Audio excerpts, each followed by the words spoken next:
కానీ కీడు కాదు. చూడండి, 1 సమూయేలు గ్రంథము 10వ అధ్యాయము 11వ వచనం.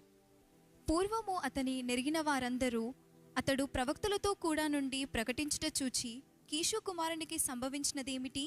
సౌలును ప్రవక్తలలోనున్నాడా అని ఒకనితో ఒకడు చెప్పుకొనగా, ఇక్కడ సౌలు గురించి అంటున్నారంట. ఏంటంటే ఆయన గురించి, ఆయన గతం గురించి తెలిసిన వాళ్ళు, ఆయన బ్యాక్గ్రౌండ్ గురించి తెలిసిన వాళ్ళు, ఆయన చేసే పనులన్నీ తెలిసిన వాళ్ళు అంటున్నారంట. పూర్వము, మరొకసారి చదువుతారా?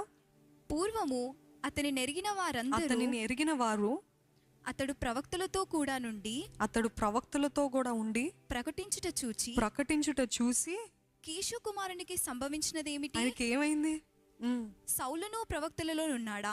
ఆయన కూడా ప్రవక్తలలో. అంటే సౌలు గురించి, ఈరోజు మన జీవితం గురించి అనేక మంది అలాగ అంటున్నారేమో కదండి.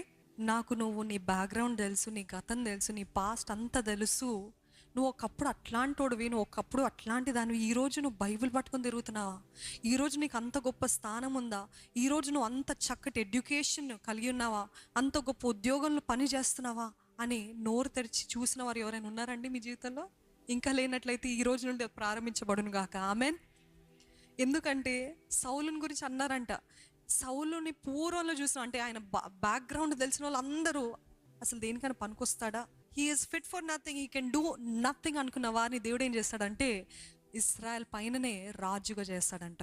సౌలు కూడా ప్రవక్తలలో ఉంటాడా? అటువంటి భక్తి జీవితం ఉంటుందా? మనము చేసిన కార్యాలు బట్టి, మనం చేసిన పాపాలు బట్టి, మన యూత్లో చేసిన తప్పులు బట్టి ఈరోజు బైబిల్ పట్టుకొని నడుస్తుంటే హాస్యంగా ఉండొచ్చేమో చాలా మందికి, ఏదో ఒక వెటకారంగా ఉండొచ్చేమో. ఒకప్పుడేమో అంతగా దూషించిన అతనే ఈరోజు బైబిల్ పట్టుకొని తిరుగుతున్నాడు అంటే ఏం పర్వాలేదు, మీరేమేం నిరూపించనక్కర్లేదు, మీరేం జవాబు ఇవ్వనక్కర్లేదు, ఏం సమాధానం చెప్పనక్కర్లేదు. ఎందుకంటే దేవుడు హెచ్చింపు తూర్పు నుండి పడమట్టు నుండి రాదు, కానీ హెచ్చింపు ఆయన దగ్గర నుండి మాత్రమే వస్తుంది. హల్లెలూయా. On dozen